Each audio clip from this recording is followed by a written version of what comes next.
a good reason why they call these occasion ceremonies, such as this one, as commencement exercises.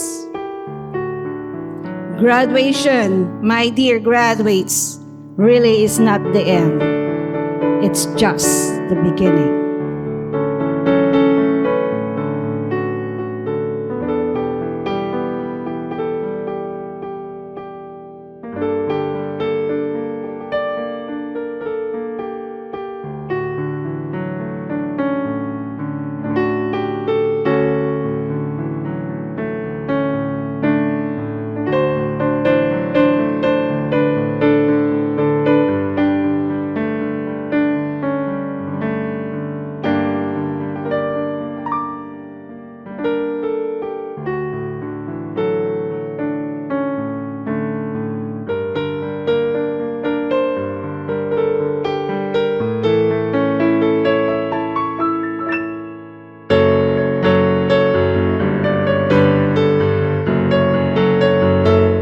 Hereby confer upon you your respective degrees and diplomas effective this school year 2025-2026. Congratulations to all of you.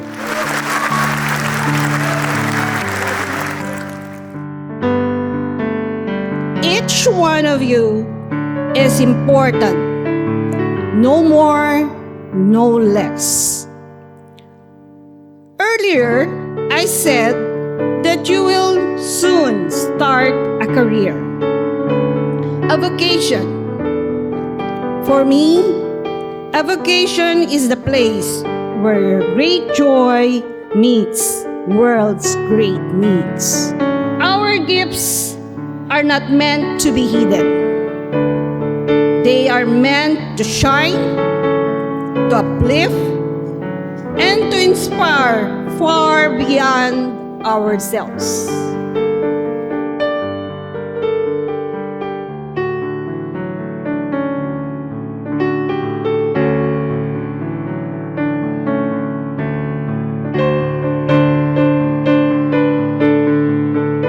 Today is the day that I will bring the greatest honor I can give. Ang pinapangarap ko na araw, nakasama ko po siya sa stage and siya ang magsasabit ng medalya sa leeg ko. However, fate often plays a cruel joke on us. Hindi po natuloy ang pag-uwi ni Mama. Because of the current situation sa Middle East, hindi po siya nakauwi. And the path ahead may not always be the same.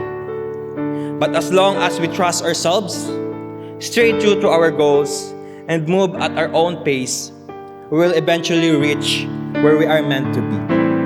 Fellow graduates, this day is not only a testament to our success, but also to the success of the people who believe in us when we could not yet believe in ourselves.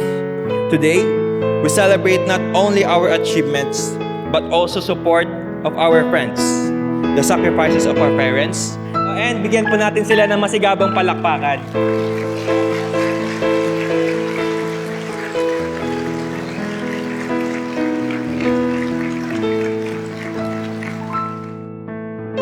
For the guidance of our teachers, our instructors, bigyan din natin sila ng masigabang palakpakan dahil dinala nila tayo sa moment na to. And lastly, kay PCU, sabay-sabay po nating isigaw. Maraming salamat, PCU. Maraming salamat, PCU. The future ahead may be uncertain, but if our years in college have taught us anything, it is that we are capable of overcoming challenges, adapting to change, and rising after every setback. Let us bring in us the three tenets of PCU: faith, character, and service.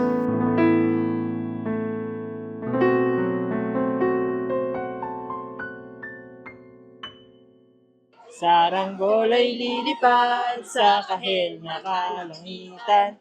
Alam na ang ating nakaraan. Saan man tayo, lipad ng amihan. Di ba papalit ang pagkakaibigan?